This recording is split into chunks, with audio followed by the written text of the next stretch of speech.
Well, you know what I think. I'm a Christian. I'm not going to deny that. I do want everyone to feel comfortable. That's why I'd like to talk to you about Jesus. Please do not go religious. Somebody's going to hell over this. He better not. Even the devil will speak the truth for his own purposes. This is war. Accept it. Back to Jerusalem podcast. Yeah, I'm back, and I'm armed with righteousness. With your host, Eugene Bach. He just seems like he's got it all figured out. He's a righteous dude. Yep.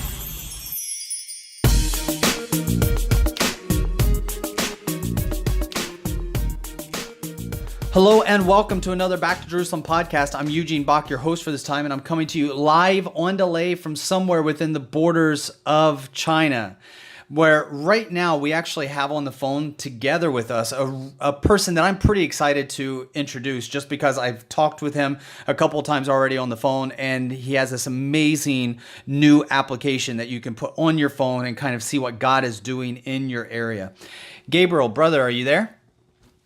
Yes, I am. All right, great. Hey, it's really great to have you on the Back to Jerusalem podcast. Thanks for agreeing to join in together with us today and just sharing a little bit about what you guys are doing for completing the Great Commission. Yeah. Well, thank you so much, Eugene. It truly is a great honor to join you today, and yeah, I'm excited to share.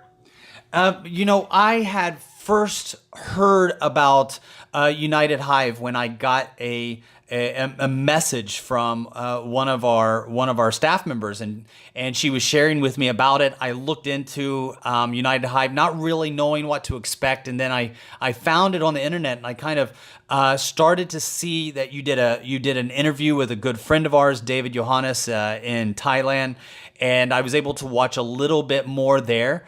But before I get too deep into this, because I'm super excited, I really am thrilled about sharing this with our Back to Jerusalem audience.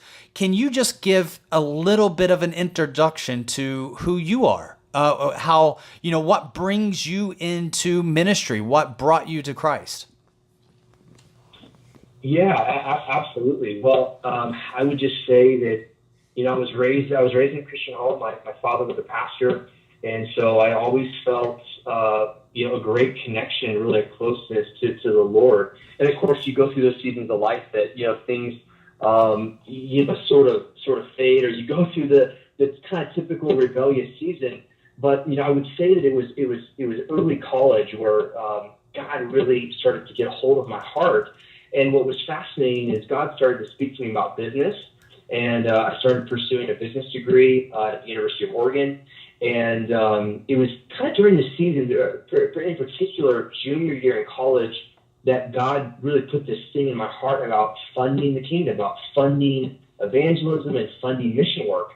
And, of course, when God gives you these sort of big concepts, sometimes you don't know how long that's going to take. And of course, I was a poor college student at the time.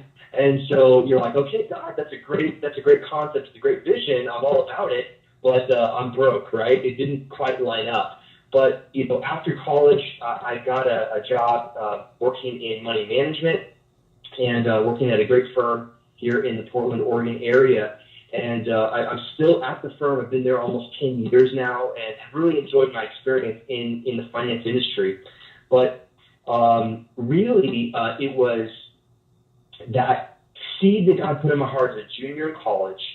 And then fast forward all the way really to early 2017, where God first spoke about United Hive and saw a vision of United Hive. I saw a map. I saw things happening all over the map. It was almost like a heat map. I saw activity sort of spreading rapidly all over the map. And, this was just a moment in prayer. But in a moment, I saw this image, and I was just having this internal dialogue, like, what is this? And all of a sudden, it was like God showed me and said, this is testimony. And it was like everything sort of clicked, that God was showing me the powerful spread of what he's doing around the world. And I really became very much kind of obsessed with this concept of how could I build a platform that would allow Christians to be encouraged and stirred up to deeper levels of faith through what God is doing every single day around the world. And it just became for me, it's like, I have to figure out a way to show this, because I have this I have this belief, right? That what the Bible says, what the Bible shows, that these things, these signs and miracles, I knew that they're happening everywhere. We just aren't able to capture them super effectively. So that really started this journey of really developing United Hive. And, here we are. We launched in October 2018. So, it took about a year and a half, honestly, from the time God spoke about it to the time it launched. And, we're about 6 months or so into the project. And it's just been extremely exciting, and excited to see what God wants to do moving forward. I'm on United Hive right now, so I have my phone. I'm looking at it, and so I signed in, and basically, if you download this application onto your phone, you tap into it, you create an account, and you are able to look at a map a little bit like a Google map. So as you're listening to this podcast, if you can imagine kind of a Google map as if you're looking for restaurants in the area, this is kind of in the same way showing testimonies that are happening around you. So they're in Hong Kong, in a place called Sunwon, which is not very far from where I'm actually at right now doing this podcast, that there were 3 boys born again after a healing. And then a person actually gets to share. And this is somebody that is writing from Sweden. They're definitely Swedish. And then they said, I saw 3 guys and asked if they needed a healing. One guy had pain in his nose and he got healed, and they all gave their life to Jesus. And so it's just, he shares his testimony, shares what happens.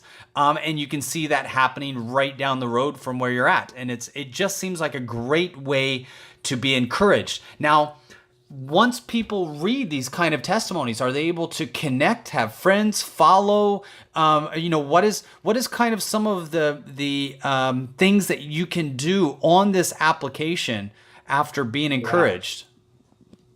Yeah, absolutely. And there's a bunch of things that we're planning that we're going to be growing even more. But right away, right, you can follow people, you can share stories to other social media outlets. You can comment on these testimonies. So, what I want to create is just truly a community where people are not only being encouraged by what they're reading, but also, encourage that person to kind of, man, thanks for sharing, and keep at it. So there's this sense of we can all work together, and there's really unity and power in just the collective body of Christ working together for the same mission, which is Jesus Christ. So there's lots of things, and we're kind of continuing to build on the app and on our platform ways of connection. So when we launched the app, we very purposely said we're going to launch kind of simply, and we want to learn from our user base. We want to see how does the community adapt to this thing? How do they start using it? And we can kind of grow from there. So that's really the intention. Is we have a bunch of planned updates and things that we're excited to reveal. But for now, it's connect with other users, comment, and also share to other social media. Well, I mean, that is amazing, because what happens is if you're looking at the map, one of the things that, of course, gets my attention right away is the fact that I'm seeing testimonies, that are taking place in the area of China. And I'm seeing areas, people that are sharing testimonies in regions that are considered to be closed off from the gospel. Areas that are considered to be a part of the 1040 window. So there are testimonies being shared in Cambodia, in China, in India. And the reason why I think that is exciting is because these are regions that are considered to be unreached. These are areas where, many people that have done the data have said that there are less than, one missionary out of, a million or whatever it is in those different regions. And so you have the region that is near and dear to my heart, the area that has not yet heard the gospel.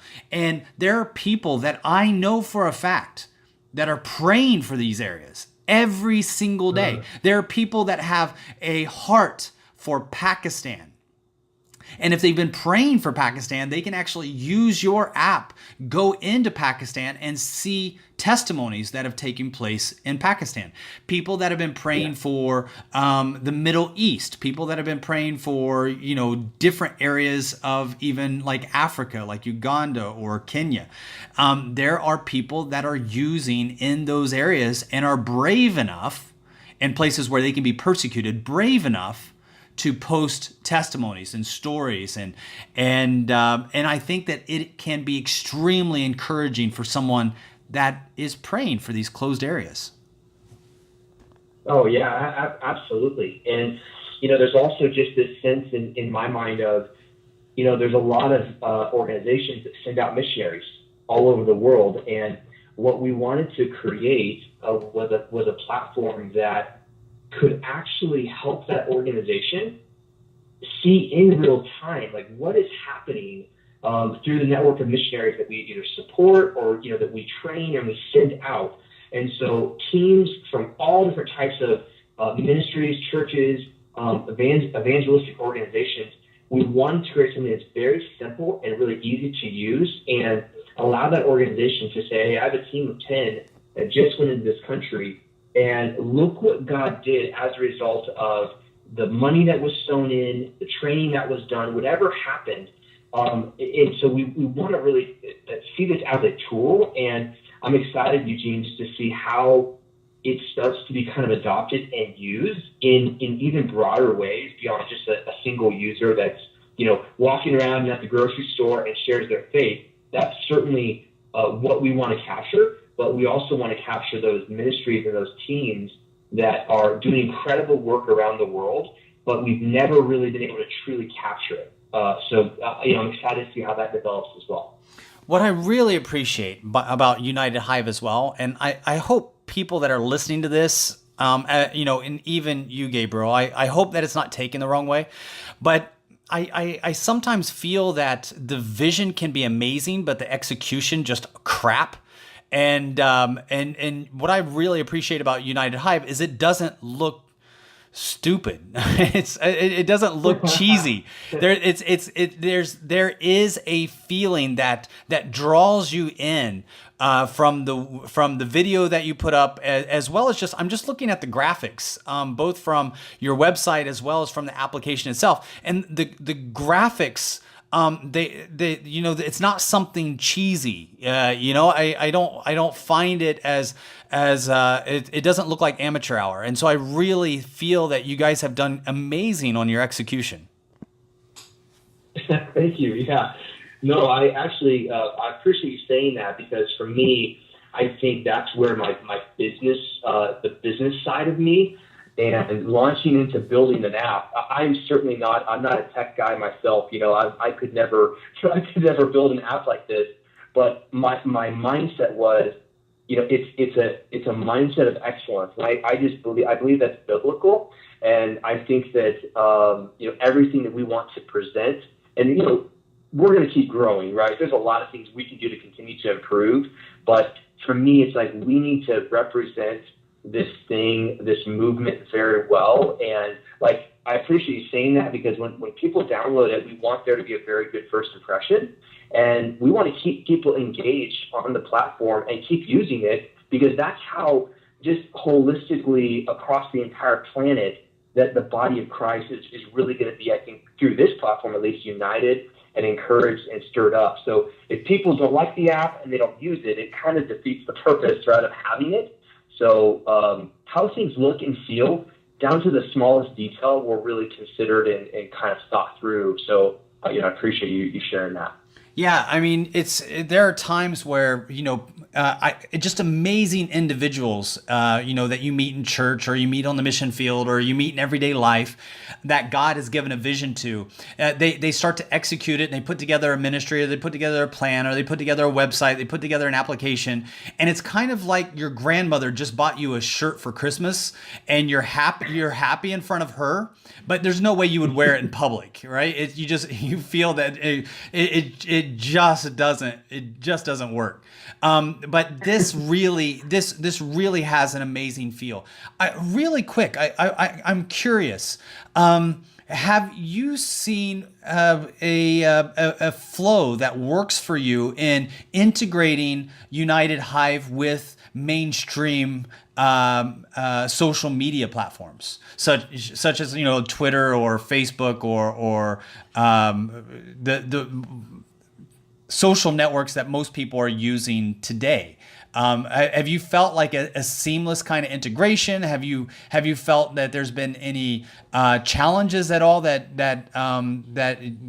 have been noticeable, or how's that been? Yeah, I would say that's kind of a consistent pursuit of ours is how do we better integrate? How do we make that really seamless? So, like if you're on the app and you literally can share to any social media platform that allows it and that you want to. But one thing we figured out pretty quick was that Facebook in particular has they can be very restrictive, and they have some requirements on the technical side of how you actually post a link. And so there were some things that we had to work through along those lines where my app developer had to really kind of get in the nitty gritty with Facebook on how to do that successfully. And I also think just in general, because United Hive is considered it's a nonprofit organization, and from Facebook's standpoint, it's a business, or it's an organization, right? So Facebook and some of these other organizations, they want you to pay a lot to start sponsoring posts and start to actually, grow your presence. And so that's, I think, the biggest challenge is we can send something and we can post it to Facebook really, really well. But what's happening behind the scenes, I just noticed that if I post anything from United Hive to Facebook, very few people like it, comment on it, share it. And my sense is that's because they're not seeing it. So there are some things on the back end that are probably a little bit above my head. But I think it's honestly a constant evolving process where we build something, we start to go for it, and we're just going to have to learn, like, how do we get better engagement on Facebook or whatever platform it is. And what I've just, I think, learned personally about this is kind of slow and steady wins the race. And I think a lot of people with social media in particular can get frustrated because they want to post stuff and they want to see instant, success. So they want to see, this thing go viral or something. But the reality is, it's consistency. It's one day at a time. And I've noticed quite significantly that our presence just on social media has grown nicely, very consistently, not rapidly, but like at a really good rate that I'm proud of. So.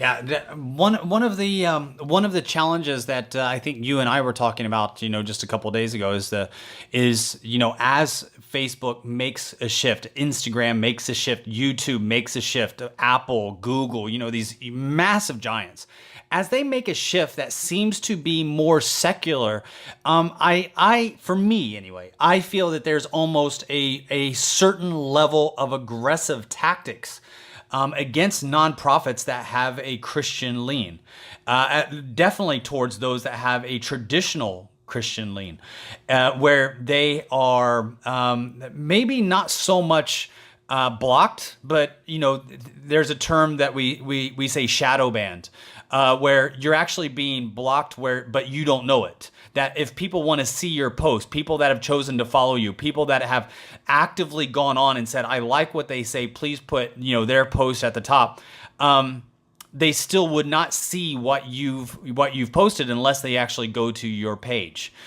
So a filtration system that keeps you from your audience, or keeps rather your audience from you. Especially if they deem your material. So maybe not every post would they deem to be offensive or problematic, but if you have a history of posting things that are problematic, then it can impact every post. So we've actually seen that, in these other social media platforms. And what is a breath of fresh air about United Hive is that this is outside of those platforms. So you don't have to use Google Maps, or you're not using, a Facebook or Instagram posting about, you can share on those platforms, but this is a dedicated system where people are able to connect outside of those restrictions. And those restrictions seem to be pretty low now, but they are increasing. I mean, it's something that I've been monitoring for a while. I watch it daily. Kind of like the stock market. I've been following it, and the increase of regulations and restrictions is getting to be mind-boggling. But these are companies, right? So I'm not a person that asks for government regulations and making companies, abide by certain standards that I think would be, freedom or resemble freedom. For me, I love it when another company steps in and says, you know what, there's a gap here in the market, and I'm going to fulfill it. And I kind of feel that's what you guys are doing at United Hive. Yeah, thank you, and we're excited. We're excited about all that. But I do think you raise a really good point. Is that I think we have to be probably pretty vigilant in how we progress. And there's so many different companies that we've interacted with and are still trying to interact with to build out our platform. And it's one of those things, right, where I don't want to be overly paranoid, but I also don't want to be naive. That I think there are other organizations that we are even in the process with right now that as I share, because they always ask, what is this? And they want to know exactly what the organization is. And when they find out, all of a sudden, I've noticed there's some companies that literally are have gone dark. They stop responding. They stop getting back to me. It's like the whole process just stops. So there's been some interesting things I've observed, and I kind of shrug it off to, this is just bad customer service. But I think there is something definitely going on. And so you're just reminding me, Eugene, that this is something to remain in prayer about and to be very vigilant, because there are aspects of our platform that at this point, at least, are dependent on other organizations that would definitely not be openly in favor of what United Hive represents. So, and I've been waiting and I've been praying that some organization would continue to build other technologies that would not be, discriminatory towards Christians or would not block these types of things. So, and I really think God is raising up those people that are going to do that in the coming years. So I'm really excited about what's happening broadly from just a technology standpoint. Yeah, me too. We're pretty excited to see how God is using individuals to rise up in a time like this, when people have gotten used to communicating and sharing information. It is better today, I believe. And I mean, there will be people that will disagree, and that's totally cool. But for me, I believe that there's never been a better time in history to be a believer. Persecution, yes, it's up. Martyrdom, yes, it's up. Resistance, it's about as strong as it's ever been. But Christians have never had as many tools at their disposal to share the good news of Jesus Christ and to share testimonies with people around them, like you can do with United Hive, as we have today. We can transport our message and ourselves in a matter of seconds to any place in the world, in some of the most darkest regions of the world, and share about the good news of Jesus Christ in ways that was not even fathomable, 50 years ago. And with the tools that we have today, there has been this moment of freedom and bliss, in my opinion. And now the clamps are starting to come on, some of those areas. I don't want to go into, tinfoil hat conspiracy theories, but there are restrictions that are coming down the range, heavily influenced by nations like China. And it is something that I feel that God has a sleeping giant within his people, that this creativity, this energy that is just waiting to be released. And when unleashed, it will allow us to move in ways that I don't think has ever been thought about. And we're going to see programs and apps and technology that mimics what United Hive is doing, and then so much more. People that are listening right now to this podcast from all over the world, where can they go? Where would be the best place for them to go to get the application for their phone or mobile device, or just to learn more information about United Hive? Yeah, well, you can always go to our website, which is just unitedhive.com. So that's a great place to start. There's some videos on there that share about kind of the vision. You'll see me on there sharing. We also have on the website an actual, you can click map.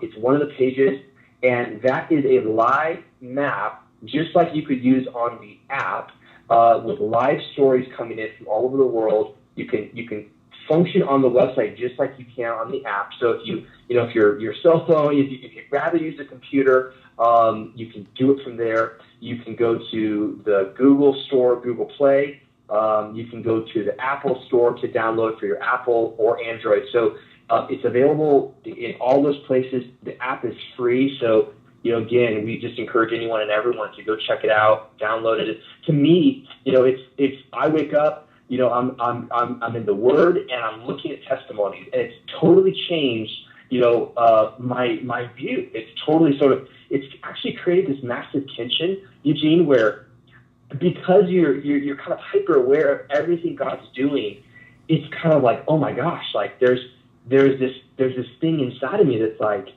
I can do this, I can get out there and I can do this. And so it's such a good encouragement and reminder. But just to kind of warn everybody, I would say it's been one of the most challenging things for my faith to see the level of God moving all over the world.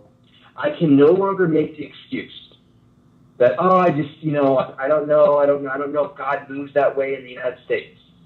There are places in massive, major cities in the United States where God is moving in such ways where, all excuses are removed. And I would say, buyer beware a little bit. This thing is, I think, going to stir you up in a really good way. But you can follow us on Facebook. You can connect with us on Instagram, all the normal places. But for sure, download the app and go to the website would be probably the best option. Awesome. And the app is available for both the operating system of Apple and Android. That's correct, right? Yes.